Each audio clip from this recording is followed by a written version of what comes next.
Hey everybody, it's Soppy and Marco Dish Out on Movies, the only movie review show on YouTube to review to review movies in terms of food. I don't know, for some reason I think that sometimes I have this kind of voice and I sound like a douchebag. And it's just Micah here once again. I don't like that. I don't know why I've been doing that lately. It's just I don't know. I don't know lately. So anyways, I just got done shooting the sequence I wanted to shoot yesterday, and I have decided that instead of doing a documentary about what's going on right now, about getting kicked out of our house, a historic piece of property from the 1800s that should be preserved and left alone, instead of doing a documentary about that, because there is a lot of stuff to talk about with this house. I mean, they'll probably find like a corpse in the basement, because I heard apparently that a construction worker might have died while building the foundation for our house, and so there could still be like a skeleton inside the basement somewhere. And they'll find it when they're tearing down the historic piece of property.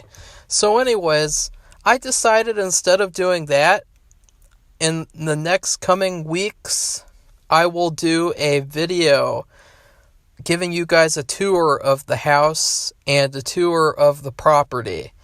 And it'll be very long, and I'll tell you guys a bunch of fun memories, and I'll show you the rooms, and I'll show you like vantage points, like, oh look, I'm sitting on the couch, oh look, this is where I shot this is where I did that, and I did that. And it'll be also good for if you've read my book about my life so far.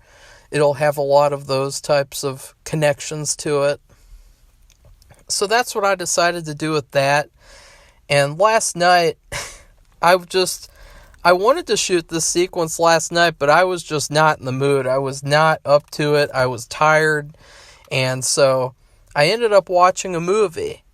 And the movie was something that, of course, it's another connection. It's yet another, I don't know what to even call these things, like another signal, another message, another brick in the wall. Like, that's what happened last night. I was like, oh, I'm going to watch a movie.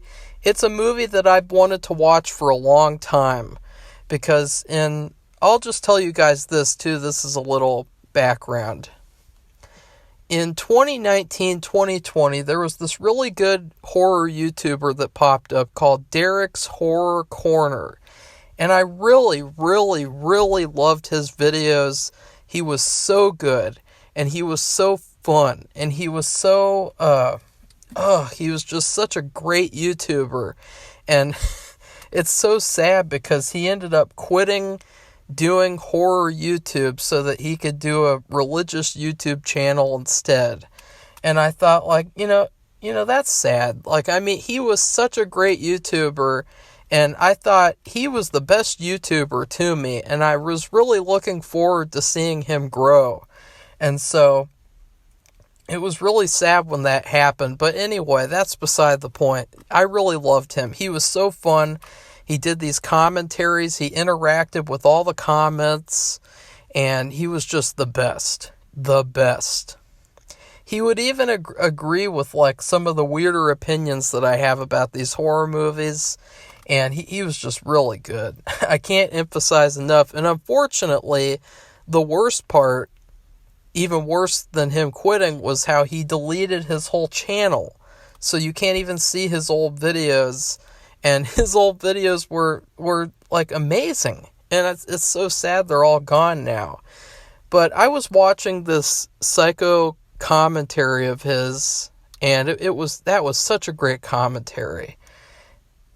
And while he was doing the commentary, he had this friend on, and they were talking about, like, which movie won Best Picture in 1960 that made them not pick Psycho? Like, what was... And then, like, who won Best Actor instead of Norman fucking Bates in Psycho?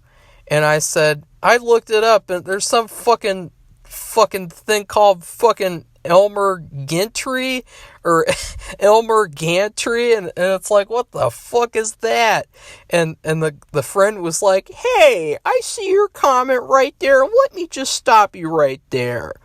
I know Elmer Gantry sounds like a funny title, and it's a weird title, but it is a really good movie. I mean, really good. And it took me by surprise, because I was like, I don't know, like, for some reason, Elmer Gantry just sounded like the weirdest title in the human planet to me. And I didn't really watch it. I didn't get to watching it until now. So last night, I ended up finally finding it for free, quote unquote, on Amazon Prime. And it was... I started watching it, and I saw 2.5 hours long. Boom. Guy won Best Actor. Boom. And I knew I was in for a treat, because whenever you watch these movies, as soon as they start, you can just feel like this warm, inviting vibe to them. Like these older movies. I think that, honestly, that's the biggest difference between older movies and newer movies. Older movies had a warm, inviting feeling to them. You felt like you're stepping into another world, you're stepping into another person's shoes, you're having fun. You're going somewhere where you haven't gone before. You know, it's an event. It's a special thing. And you feel like it's so warm. It's so warm and pleasant. I think that's why when they made the movie Pleasantville, it's because everything from that era and that time period was so warm and pleasant. You know, you did have lots of negative, evil things, but even amidst that, you'd have this warm, inviting feeling. Like, I know that I talked a lot about Animal House, and how Animal House really felt like, ugh, good, this looks terrible. It looks like a terrible experience to be in this college fraternity situation. But it still had this really warm, inviting, old-timey vibe. And it just made me want to go to that movie, to that era, to that place, and everything. With this movie, it was the same thing, but even better. And I'll get into that. And then nowadays, movies aren't inviting at all. They're the opposite of inviting. They're not warm. They're cold, literally, because they suck out all the color. And so it's like, how do people connect to new stuff? Like, I think maybe that's why the MCU movies have been successful for a while, is because they have had like a pleasant, inviting feeling to them, even if they're horse shit. You know, like Thor shit and shit thunder, that movie had an inviting feeling at the beginning. It's like, okay, we're in for a fun 80s ride. We're in for a gay romp with Thor and all the other shitty characters that nobody cares about. But most movies, they're so ugly, they're so colorless, they have such a cold feeling of like, fuck off, we don't like you, we're just telling a story, and we have to, and we're talking about reality, and everything is important that we're saying, and it's so bad now. Like, the movies have gotten so terrible. And every time I watch an old movie like Elmer Gantry, I'm reminded of that. I'm reminded of like this huge contrast. I mean, even with the movie that I'm making, it's really hard for me, because I don't want to make a movie that's meta and that's like over the top comedic. But at the same time, I really want my movie to be inviting, like the old movies, and I want it to be like something where you really feel welcome watching it, and you don't feel like you're being lectured at. You don't feel like you're being preached at, even though he's literally preaching at you in the movie. That's something else that's hilarious. You watch a movie like Elmer Gantry, a movie where it's basically 2.5 hours of this this guy. He always looks like he has a guilty pleasure boner. Like, I swear, whenever I have the face that he makes in this movie, that little smirk of like, and he's like batting his eyelashes, and he's like, it's really weird. It's really funny. Whenever I have that look, it's always because I have like the biggest guilty pleasure boner on the planet. Like, I'm trying to think of like a good guilty pleasure boner. Well, I guess, guilty pleasure boners. God. Oh, okay, I know.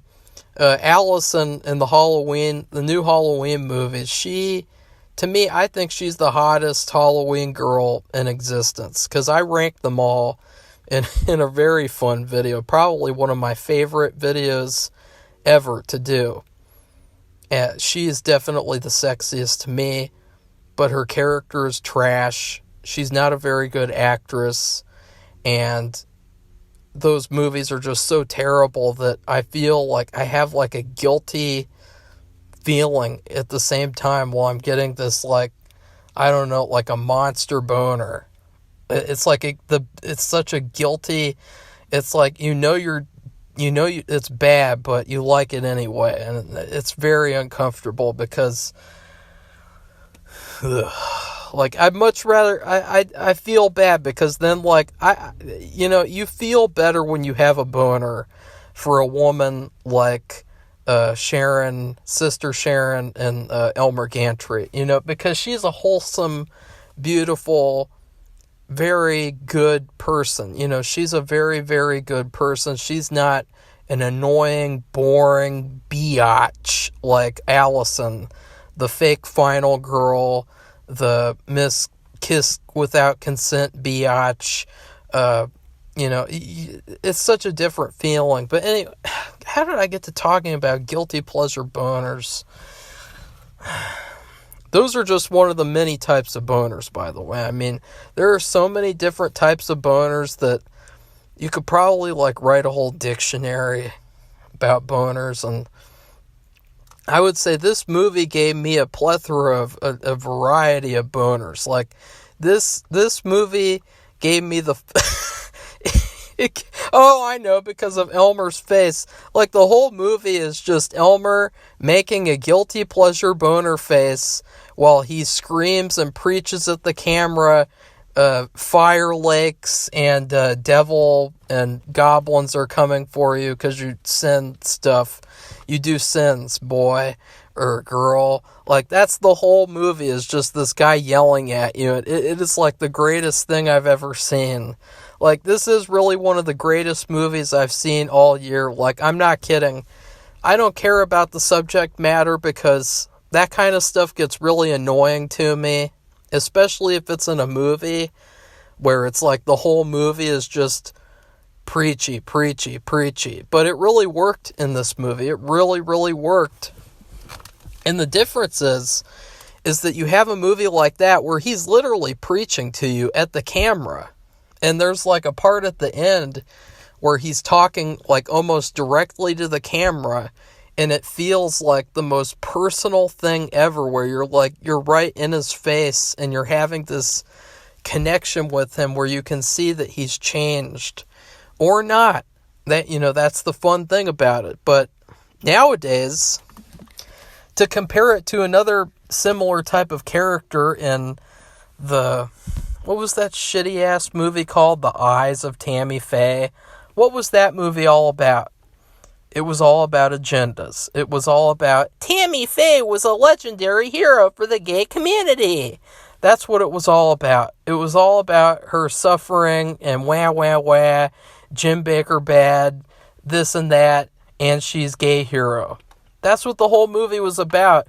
And you could really feel it. You could feel, you're watching this movie but you're really just watching like a movie with a message that's right on the screen, telling you this is what you have to think, this is what is, this is what isn't. You know, you have like the stuff with what's that guy, that the Falwell guy, you know, how he was talking about like, I don't like any of those agendas, and it was like they were trying to make fun of audience people who talk about other movies and say that they don't like agendas.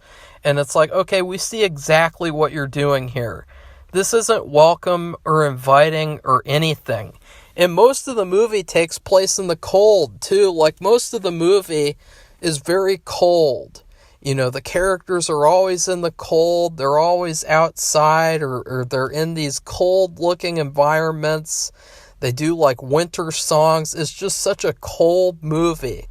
And it's so, I would suggest watching these two movies back to back, because you can see the quality difference in the acting, the directing, the music, everything from top to bottom is better from before than now.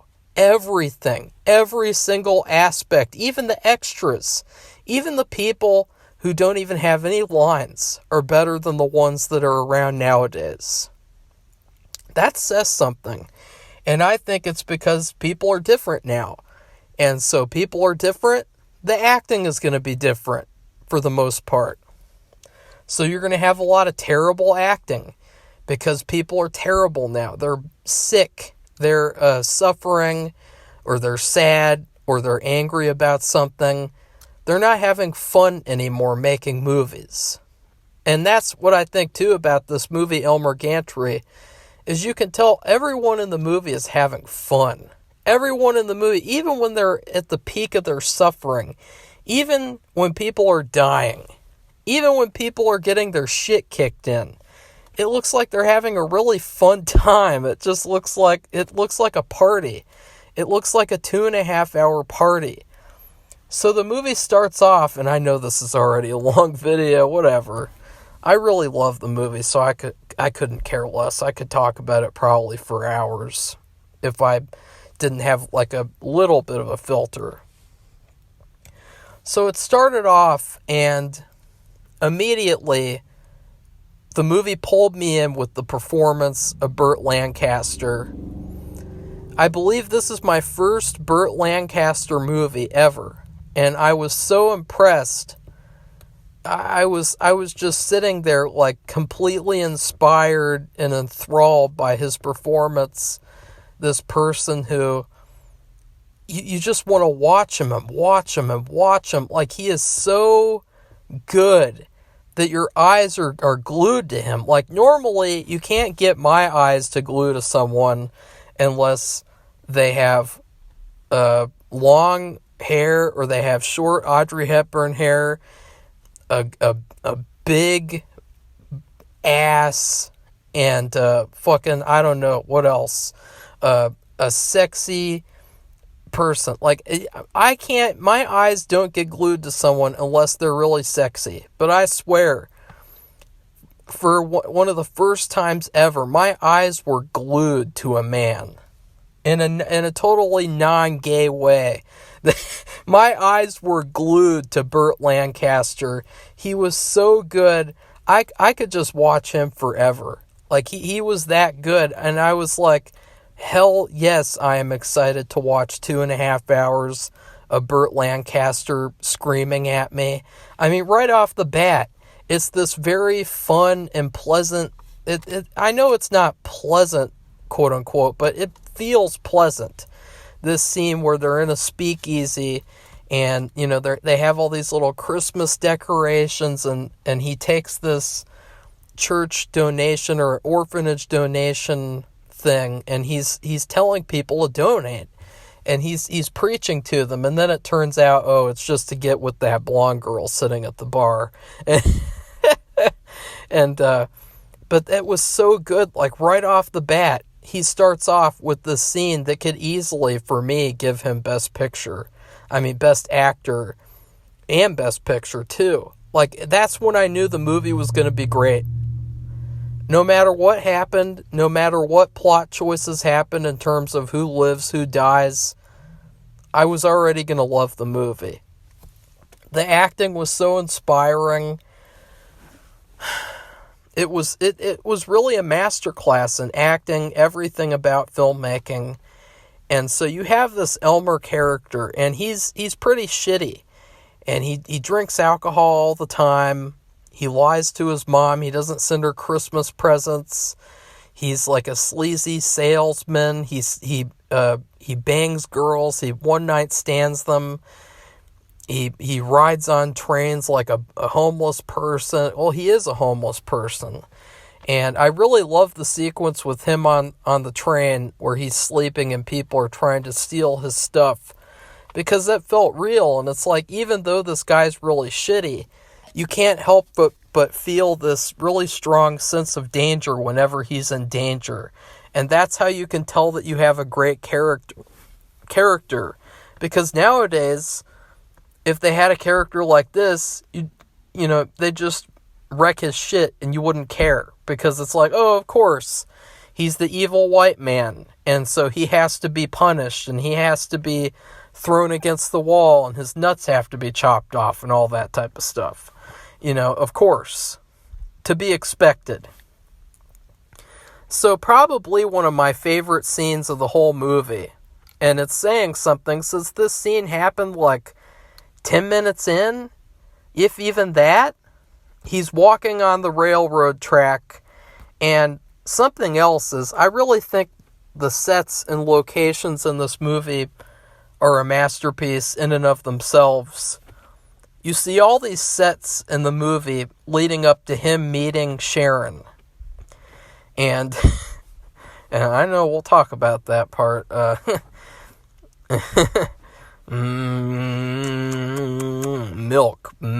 Milk. Can you spell milk, Marco?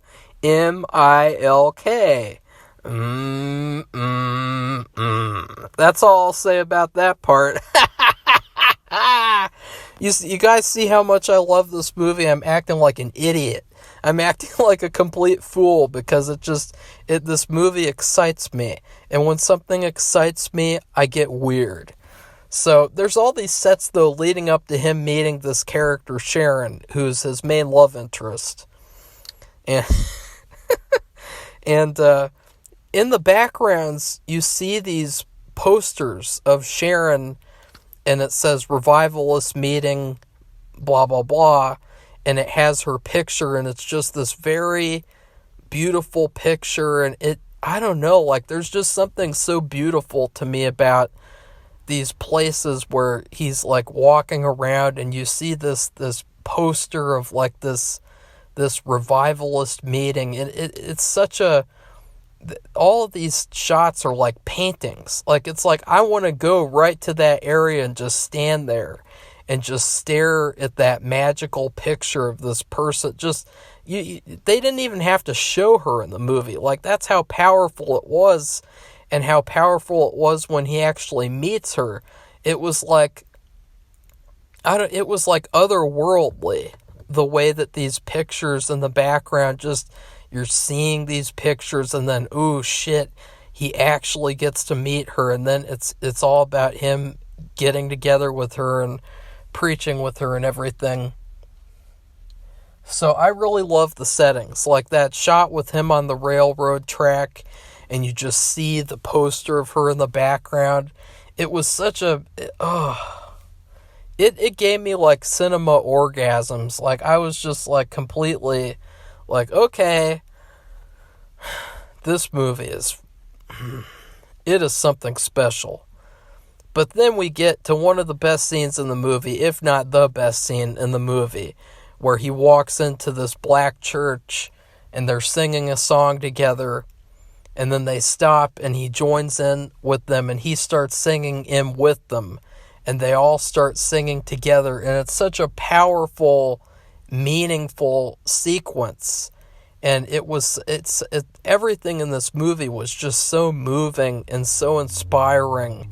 And it really, really was comforting. It was a comforting movie. It was like a giant hug from, like, I don't know, like, I don't know, like, I don't know, like, because I'm picturing, like, hugging someone, like, I don't know, maybe like a hug from an angel or something, like, because I think when you hug, like, a person, even if they're, like, the sexiest person on earth, it's still gonna be like, you know, you want to feel like this just full embrace. You just want to feel like you're just getting suffocated with love. And I feel like this movie is like getting hugged by an angel. Like, that's how magical this movie was. And so then he he then shovels coal for this the black priest, and he has some black-eyed peas as well. And basically, the movie is about him meeting Sharon, this revivalist preacher, and him trying to get with her, and then he basically changes, and he changes his con man ways just to get with her, and he becomes a better person, but he does it in a way where it's like he's doing all the wrong things. And it's like he doesn't really realize the consequences of doing these things and of being this type of person. You know, he thinks that, you know, he's just rising up the ladder, but really he's going down. And he's becoming like this terrible person who's like, you know, it's pretty creepy. Like some of these sequences, like there was this part where there was an audience member and he was barking like a dog, and I was like, "Oh, this is kind of creepy." It's like a horror movie. It was very, very creepy, and you know, there were parts like that where it was like, ugh, like this really negative feeling, because you know that happens in real life some places. You know, you have these extreme type of people who are just so into their whatever, that they make other people think like that, and it causes this sort of unnatural type of people. I don't know, like not really for everyone, but just for these small types of groups and these smaller unknown places. And you can just imagine like all the stuff in this movie actually happening. And even though it's not like this preachy lecture movie, you can really imagine everything in the movie happening, in every single thing that happens. Everything. From beginning to end. And to me, too, one of the things of this movie that I thought was very interesting was that it reminded me a lot of Better Call Saul. It felt to me like the people who made Better Call Saul, they must have watched this movie, because it was a very similar thing where you had this con man in Jimmy, and he's in love with this very good woman, and then she sort of turns bad. But in this movie, she actually has consequences, okay? She has major consequences. And she's suffering all the time. I mean, she's so tired that, like, every time that she's not preaching, she's, like, sleeping. And she's just like this, like a zombie. And it's sort of very interesting how, you know, once again, you have this sort of depiction where it's like, you know, she's not just this perfect person all the time. And, you know, it's like this is such a better female character than any of the female character nowadays. Like, all the female characters nowadays, they're all like men. They all want to be like men. And all the female characters from old movies, they wanted to be women. And they wanted to be strong and complicated. And that's what this character Sharon was she was complicated. She was different. She was unique. She was funny. She was fun. To me, she was not the highlight female character of the movie, though that comes from Lulu, the prostitute, who we'll talk about for sure. So, to me, this really did remind me of Better Call Saul, if Better Call Saul was done good. Especially at the end. In the end, he changes.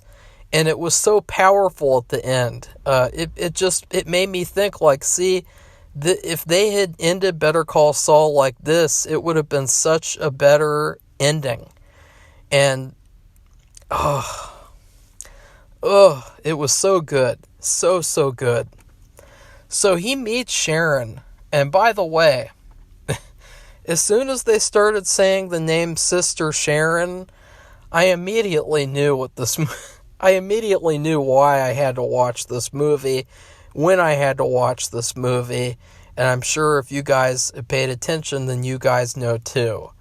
Not only is that a weird coincidence, but the actress who played Sharon in this movie, she also played in the same year, she played in this movie called Spartacus. And if you guys don't know, Spartacus is the name of one of the main characters in my movie. And so when I realized that, I felt again like a warm, inviting feeling that I didn't feel before, and I was like, okay, it's all working. It's all working out. That's what I felt like watching this movie. It was like, this is what it feels like to watch a good movie and know you're watching a good movie. Instead of like having to watch these bad modern movies and try to find something good in them, even though they're terrible. Absolutely terrible. And stupid. And for instance, I'll give you guys a great example of something bad that's modern, so you guys have another thing of comparison. There's this movie called Amityville Karen, and do I need to say anything else? Like, I bought the movie, and then I sold it to someone who helped fund the movie, and so I got all my money back. and you want to know how I spent the money I got from Amityville Karen? I got this girl that I bought like a little camera strip show, so I got like a hot Puerto Rican girl camera strip show, so money well spent. Well, it wasn't very long, but it was money well spent. And Elmer Gantry's watching. He's going to be very mad, even though he loves the pornography. And that was another funny part, was where the black priest discovered he had this piece of a pornographic magazine. And he's like, "Oh, what's this filth?" And Elmer picks it up and he throws it in the fire. He's got to pretend like he doesn't like it. And such an incredible similarity to Jimmy McGill. It's not even funny. So after I realized that the real reason why I had to watch this movie, he meets Sharon in one of the best scenes probably in film history, where they're singing another song. Lots of singing songs in this movie too, which I loved. In a lot of movies, if you put in it, which I've struggled with, because I felt like for this movie, it would be nice to have like singing gospel songs like this at certain points, but I didn't want it, because this movie that I'm making, I don't feel like it's necessarily a Christian themed movie, but it does have Christian elements, and so I just don't feel like putting those songs in. But in this movie, it works perfectly, and it's like, it's so fitting. And they're singing this song, and she comes in a milkmaid's outfit, and she looked like Audrey fucking Hepburn, but cuter in a way. And I don't think she's British either, which is wait, no, Audrey Hepburn wasn't British, but she had that British accent for most of her life, and this one, I don't think this one had like a British accent to me. I'll have to look that up, but it felt like, wow, this woman's like another Audrey Hepburn. I was like, oh shit. Like, so many beautiful actresses from back then that had this natural beauty, and she walks up on stage and she's just talking about some, I don't know, preach stuff, heaven, milk, and that's where the fun comes in. She has this big bucket, and she's like, God provides me with bounties, and this is my bounty, milk. And she says, milk. And it's like, yeah, is that mommy's milk? Is that mommy Sharon's milk that I'm seeing right there? And she raises up this bucket, and it's just got all this, oh, it looks so delicious. That was another thing, too, is like thinking about, like, you know, that was probably milk straight from a cow. And that's a lot better for you than drinking milk from the store. And so that was another thing that, like, turned me on. Like, just seeing this, like, milk from the 1960s and thinking about, like, oh, I don't know, it was such a God, this is a weird review. It's one of the weirder reviews for sure. But it was legendary. I mean, she's like, milk! And I was like, oh, this is heaven right here. Like this Audrey Hepburn similar actress with this milkmaid outfit, and she's got a milk bucket in front of her, and it's like, okay, I'm getting thirsty now for milk. I just want like an ice cold glass of milk. Like, I used to do that all the time. I would get like a glass of milk, or I would get a glass of milk and then pour some Incredible Hulk green syrup into it, and then just drink ice cold milk. And I just want some milk right now. Like that just made me think, like, I wanna just like tear off her milkmaid outfit and just like, I don't know, like bathe in that milk with her and just lick all the milk off of her and just like, okay, whatever. I can't help it, I swear. I just can't help it. Like, I have to talk about my sinful thoughts. So, after that, he was basically working his way up into the revivalist world so that he can get with her, and he changes at the same time. And it's really interesting because the greatest thing about the movie to me was how you had all these characters who didn't like him or they didn't know him, and he was able to win every single person over in the entire movie. Like, in the entire movie, like, every single person at some point really likes him. Like, you have this news reporter who doesn't like these fake Christians, these hypocritical ones who, you know, like the guy in Night of the Hunter who's like a fucking murderer, you know, people like that. You know, he doesn't like those types of people, but he likes Elmer Gantry. And then you have the guy who works with Sharon, Mr. Morgan, and he likes Elmer by the end. And it's really funny because they're calling each other these like cutesy nicknames, and it's really funny how cold he was at the beginning, and then by the end he like really likes him. And then you have just all these characters just end up liking Elmer. And you know why, because he seems like a good person, even though he's very flawed, and even though he has a lot of bad in him, it seems at least like he's able to see that. He's able to change, which I was really worried about. There's this whole subplot with this prostitute named Lulu. And Lulu has probably the most tragic story in the film, where she was the daughter of this guy who, I can't remember what he was. He worked in a church in Kansas, and Elmer got kicked out of this religious school because he was caught sleeping with her in the actual church. And so then basically the dad kicked her out, and she ran away, and she basically started working as a prostitute, and he basically abandoned her too.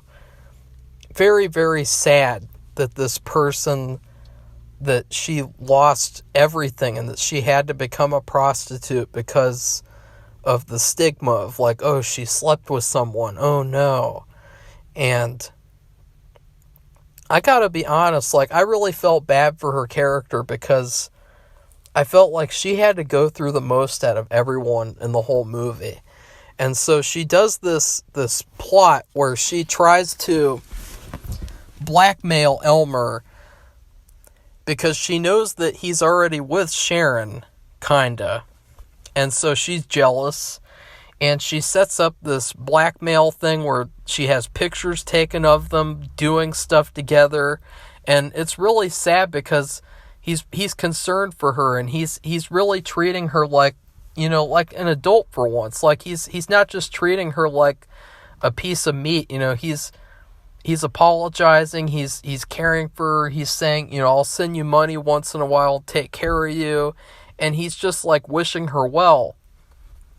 And she still uses the pictures against him, and she doesn't even sell them too.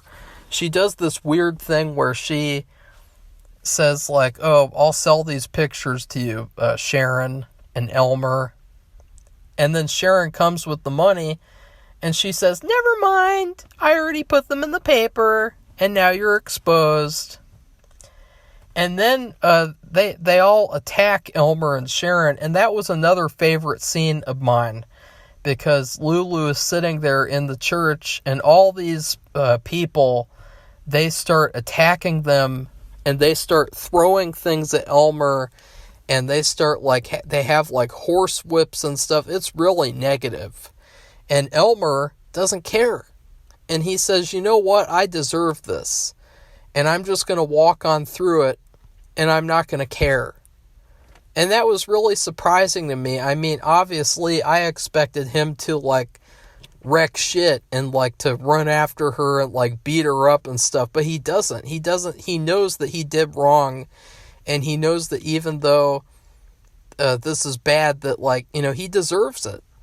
And so then he goes back to her apartment to comfort her. And I really love that scene. He comes to her apartment, and the guy who did the pictures with her, the one who took the pictures, he starts beating her up because she didn't even agree to sell the pictures. She didn't do what she said she was going to do.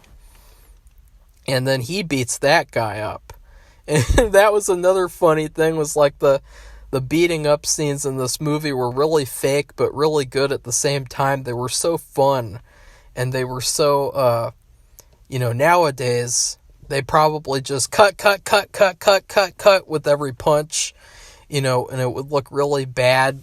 But back then, they weren't afraid to have, like, these fun, goofy, like, fight scenes where, you know, they're clearly not connecting the hits, but you hear these, like, little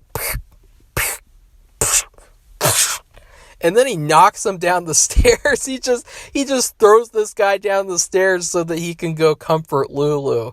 And I gotta be honest, like, if I were Elmer, I would have left Sharon and gone with Lulu. Because I really thought that after all she had been through, after he abandoned her, it was really the right thing to do. And so it really surprised me that when he quote unquote, he disappears for 3 days. And then after he comforts Lulu, she turns herself in and says, I made all this stuff up. And she admits it to the newspaper. And so he's free to get with Sharon again, but he's just gone for these 3 days. And to me, I thought he's going to come back, give one last sermon, and then he's going to go have a family with Lulu, because that's what I would have done for sure. Like Lulu was so beautiful, and she seemed like such a good person. I felt really bad about what happened to her, and her talking about, like, you know, at Christmas, my dad sent me a card, and it was just a verse from the Bible that said that the dogs will eat Jezebel or something like that. Like, wow, that's horrible. Like, you know, at least Elmer should have at least sent her cards throughout the years. You know, that would have been a nice thing to do.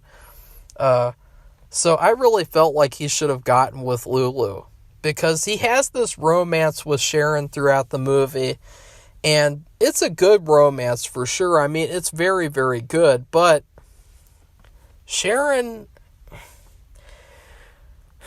she's kind of crazy. She gets it. It's basically what's very interesting is it's revealed that you thought he was crazy. That's just an act. She's the one who's really crazy. And she's the one who's really, really into this stuff to the point of where it's delusion. And to the point of where it's dangerous.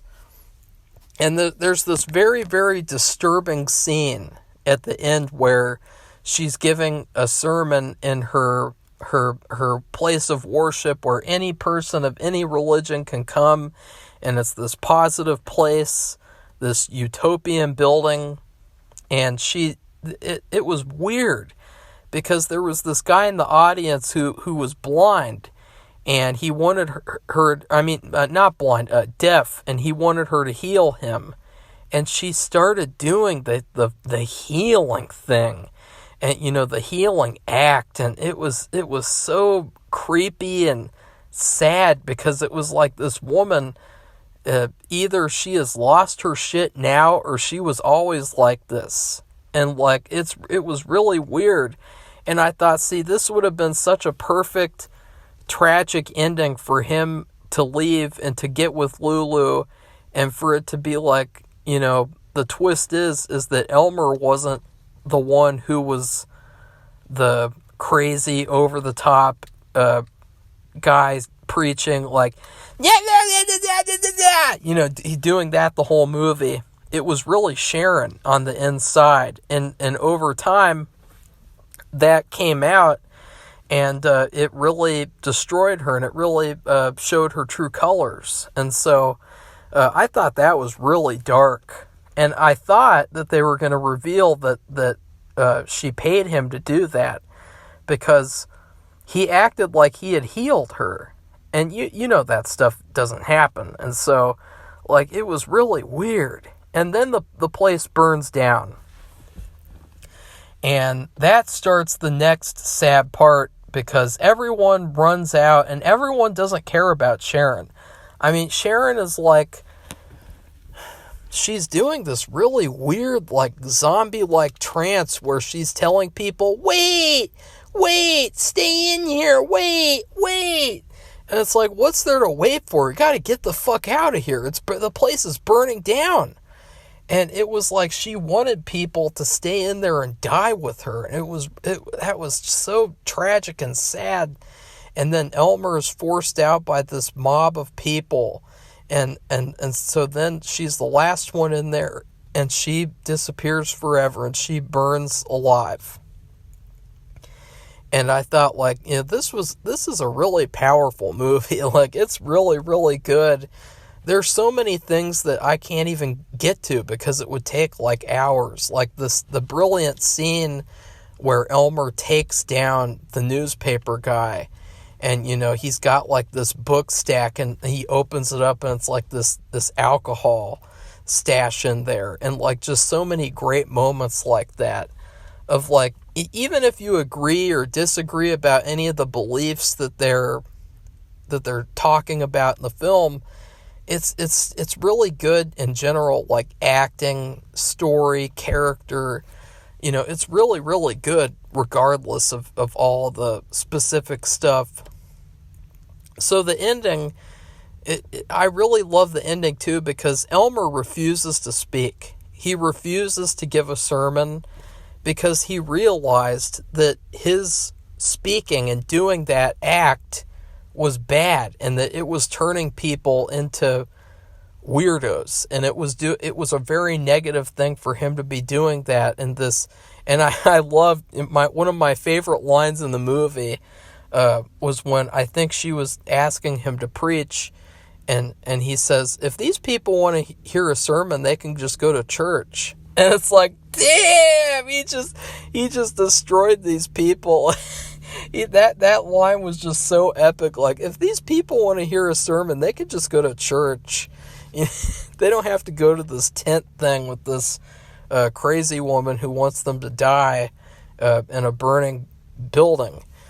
And so at the end, he gets a burnt Bible. That's the only thing left of her which is even weirder and stranger, the fact that they can't find her remains, which I think there's some meaning behind that I wouldn't know about because I don't really know much about that type of stuff. But and then he walks out into the crowd, and they're all talking and looking at each other, and they're looking at Elmer, and even though he's been gone and he's not talking, he's so influential that he's still having an impact on these people without saying a word.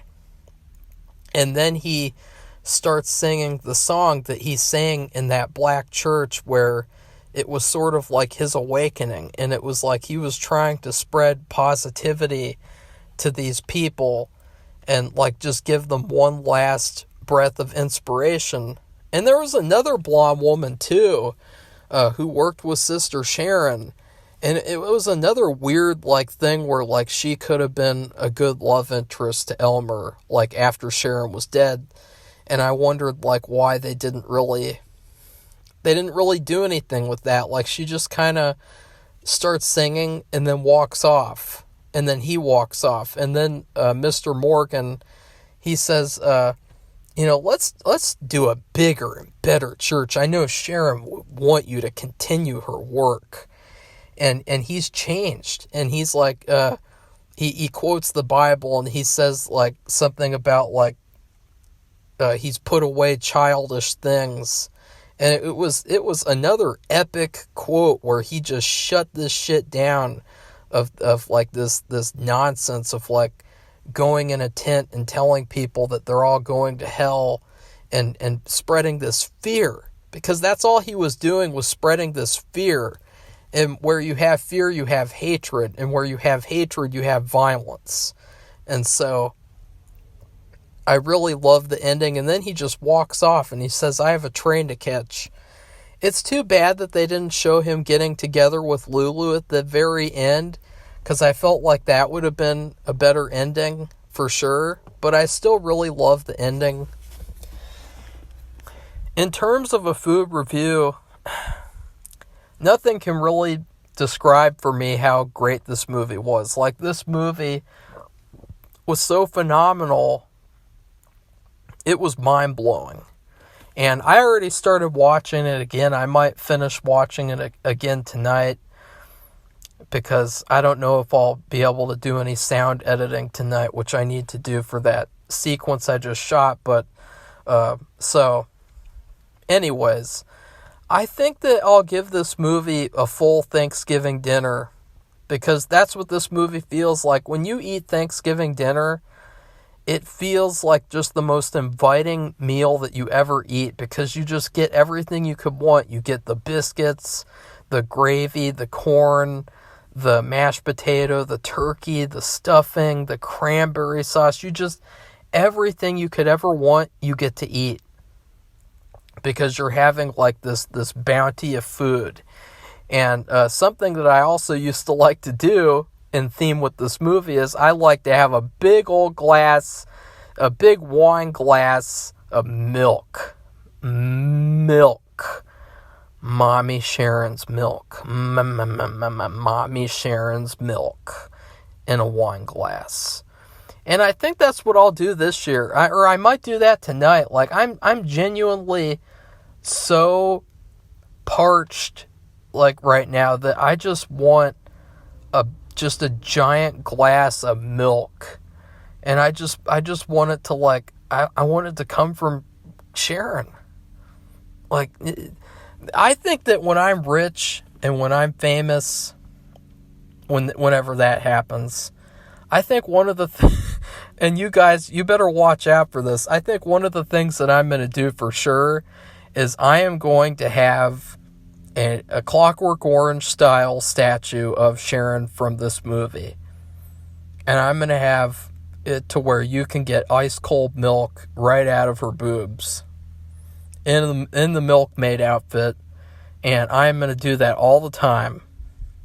Nobody else is going to get to use it, not even my kids. It's just going to be for me. It's just something for me. And I'll have it like in my office or something, so that or not my office, maybe in like a second office or something. I'll have it that'll be something for me. And it'll be like a really realistic, like Madame Tussauds type of figure. And people will be like, that's one of the weird things that Marco had in his house, in his Beverly Hills house. That was one of the very weird things, one of the many strange items. A life-size statue of a character from Elmer Gantry with a working ice-cold milk machine where you can squeeze her a certain way and she'll go, and then milk just squirts out. And I'll have like a little commercial where it says, "Hi, I'm Marco, and I'm endorsing this product." And I'll just get a little milk from her, and I'll be like, and I'll be like, you know what, guys? You should really believe in golf clubs, Power X golf clubs. Just keep on drinking milk and just show it off as much as possible. I don't know why I got into this milk thing so much. Everyone else did too. I mean, if you guys look at the comments section, half of it is talking about the movie and half of it is just talking about milk. What type of milk was that? Like, I want to get in touch with the magicians, the crazy ass magicians, the amazingly talented people who made this movie. And I want to know, what was that milk? Was that 2% milk? Was that really just raw milk from a cow that just looked so delicious and nutritious? What kind of milk was that? I gotta know. So please like this video, comment, tell me what you thought of Elmer Gantry. I gotta say something too. I watched The Apartment earlier this year. That's the movie that won Best Picture, and sorry, but this is yet another movie that should have won Best Picture over The Apartment, this Elmer Gantry. I really think that Psycho deserved to win Best Picture in general, but this movie should have won Best Picture over The Apartment as well as Psycho. And I will say, I stand corrected after I talked like that in Derek's Horror Corner, and I said, who's that Elmer Gantry? I really think that Burt Lancaster deserved that Best Actor Oscar for sure. His performance was just so good, and I don't know how he did it. I literally don't know. It's like, just imagine how many hours he had to be in that persona and how exhausting it was. I mean, he was sweating a lot in the movie, and I swear, like, you guys don't know, when you work on a movie, like, I think that they should have people just to wipe the sweat off of you, because when you work on a movie and you do this acting thing where you walk around, you talk, you just do these simple things, you sweat really easily and really fast. And Elmer in this movie, he's either sweating or he's dirty the entire movie. So anyways, please subscribe to this channel if you'd like to see more honest movie reviews. Goodbye, everybody. See you soon.